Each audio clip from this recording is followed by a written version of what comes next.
بسم اللہ الرحمن الرحیم۔ حضرت یوسف علیہ السلام کے قصے کو قرآن کریم کی سورت یوسف میں بیان کیا گیا ہے، اور اس سورت کی پہلی آیات میں اس قصے کو سب سے اچھا قصہ قرار دیا گیا ہے۔ تو جو قصہ سب سے بہترین اور اچھا ہے اس کے بارے میں جاننا ہر مسلمان کے لیے ضروری ہے، اور جو اس قصے کے بارے میں جان چکے ہیں ان کی ذمہ داری بنتی ہے کہ وہ اس قصے کو ان لوگوں تک پہنچائیں جو اسے نہیں جانتے، کیونکہ اس قصے میں زوال سے عروج حاصل کرنے کا فارمولہ بیان کیا گیا ہے۔ سیدنا یوسف علیہ السلام اللہ تعالیٰ کے امتحانوں میں ثابت قدم رہے اور صبر کرنے والے ثابت ہوئے، تو اللہ تعالیٰ نے انہیں بادشاہی عطا کی۔ تو سامعین اکرام، جب حضرت یوسف علیہ السلام کے سوتیلے بھائی اپنے والد محترم سیدنا یعقوب علیہ السلام کے حکم پر دوبارہ مصر پہنچے اور اپنے بھائی بنیامین کی رہائی کی درخواست کی، تو اس موقع پر انہوں نے سیدنا یوسف علیہ السلام کو حضرت یعقوب علیہ السلام کا پیغام پہنچایا۔ جب یوسف علیہ السلام نے اپنے والد کا خط پڑھا تو زار و قطار رونے لگے، جس کے بعد انہوں نے اپنے بھائی کو بتایا کہ وہ یوسف ہیں جسے وہ بچپن میں کنویں میں پھینک آئے تھے۔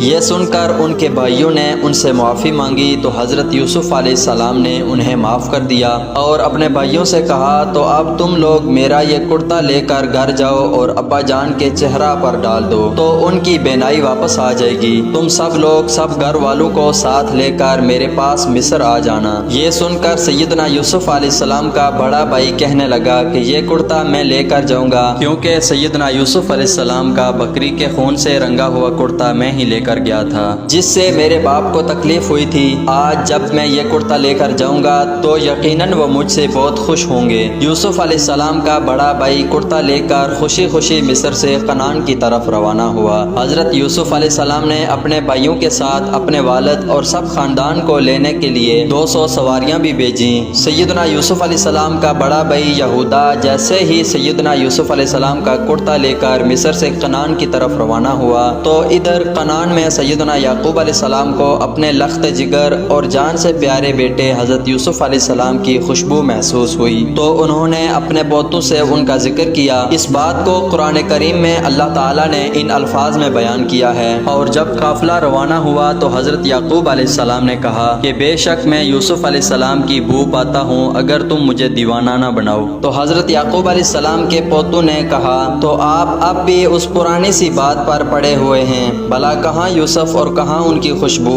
تو جب برادران یوسف علیہ السلام کا کرتا لے کر گھر پہنچے اور اپنے والد کے چہرے پر ڈالا تو ان کی آنکھیں درست ہو گئیں اور ان کی روشنی واپس آ گئی، جس پر سیدنا یعقوب علیہ السلام نے کہا کہ میں نے تم سے نہیں کہا تھا کہ اللہ تعالیٰ کے بارے میں جتنا میں جانتا ہوں تم نہیں جانتے؟ پھر یعقوب علیہ السلام نے تہجد میں اللہ تعالیٰ سے اپنے بیٹوں کی معافی کی دعا کی، اور آپ کی دعا کی وجہ سے تمام برادران یوسف کی بخشش ہو گئی، اور اللہ تعالیٰ نے یہ خوشخبری سنائی کہ آپ کے بیٹوں کے گناہوں کو آپ کی دعاؤں سے معاف کر دیا گیا ہے۔ پھر حضرت یعقوب علیہ السلام نے اپنے لخت جگر سیدنا یوسف علیہ السلام کی ملک مصر جانے کی تیاریاں شروع کی۔ حضرت یعقوب علیہ السلام کے خاندان کے کل 72 یا 73 آدمی تھے جو مصر روانہ ہوئے۔ جب حضرت یعقوب علیہ السلام کا قافلہ مصر کے قریب پہنچا تو حضرت یوسف علیہ السلام ایک عظیم الشان جلوس کے ہمراہ آپ کے استقبال کے لیے آئے۔ اس جلوس کے دونوں طرف مصر کی عوام باادب کھڑی تھی۔ حضرت یعقوب علیہ السلام نے اپنے بیٹے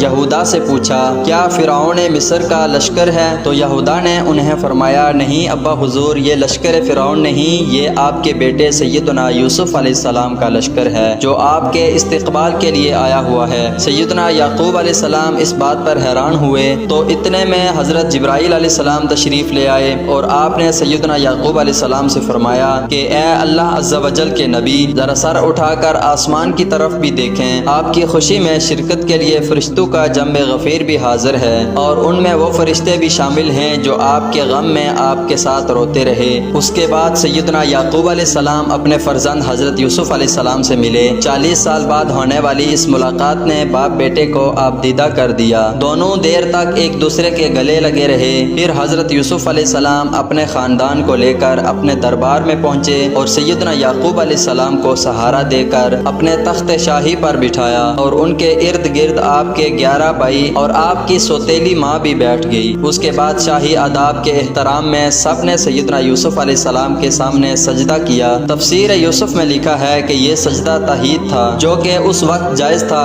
جب سب کے سب حضرت حضرت یوسف علیہ السلام کے سامنے سجدے میں گر پڑے تو اس کے بعد انہوں نے اپنے والد سے کہا کہ ابا جان یہ پہلے خواب کی تعبیر ہے، بے شک اسے میرے رب نے سچا کیا اور بے شک مجھ پر احسان کیا کہ مجھے قید سے نکالا اور آپ سب کو گاؤں سے لے آیا۔ اس کے بعد شیطان نے مجھ میں اور میرے بھائیوں میں ناچاکی کرا دی، بے شک میرا رب جس کام کو چاہے آسان کر دے، بے شک وہی علم و حکمت والا ہے۔ یعنی میرے 11 بھائی ستارے ہیں اور میرے ابا جان سورج اور میری والدہ چاند ہیں اور یہ سب مجھ کو سجدہ کر رہے ہیں۔ اس کے بعد بادشاہ مصر حضرت یوسف علیہ السلام پر ایمان لے آیا اور اس نے ساری بادشاہی آپ کے حوالے کر دی۔ اس طرح بنی اسرائیل کو مصر میں حکومت مل گئی اور یہاں آباد ہو گئے۔ حضرت یعقوب علیہ السلام نے اپنی باقی زندگی حضرت یوسف علیہ السلام کے ساتھ خوش و خرم گزاری۔ سیدنا یعقوب علیہ السلام تقریباً 24 سال تک مصر میں رہے اور پھر ان کی وفات ہو گئی، جس کے بعد حضرت یوسف علیہ السلام نے ان کی وصیت کے مطابق فلسطین میں تدفین کیا۔ حضرت یعقوب علیہ السلام کی وفات کے بعد حضرت یوسف علیہ السلام نے مزید 23 سال مصر پر حکومت کی۔ آپ نے 120 سال کی عمر پائی۔ سیدنا یوسف علیہ السلام کے وصال کے بعد ان کی تدفین پر ان کے چاہنے والوں میں اختلاف پیدا ہو گیا۔ مصر کی عوام کا آپ کی محبت میں یہ عالم تھا کہ ہر کوئی چاہتا تھا کہ حضرت یوسف علیہ السلام کو ان کے محلے میں دفن کیا جائے تاکہ ان کے محلے میں خیر و برکت رہے۔ آخر میں اہلیان مصر اس بات پر راضی ہوئے کہ آپ کو دریائے نیل میں دفن کیا جائے تاکہ دریا کا پانی آپ کی قبر مبارک کو چھو کر گزرے اور تمام مصر والے اس سے برکت حاصل کریں۔ اس لیے آپ کے جسم مبارک کو سنگ مرمر کی صندوق میں بند کر دیا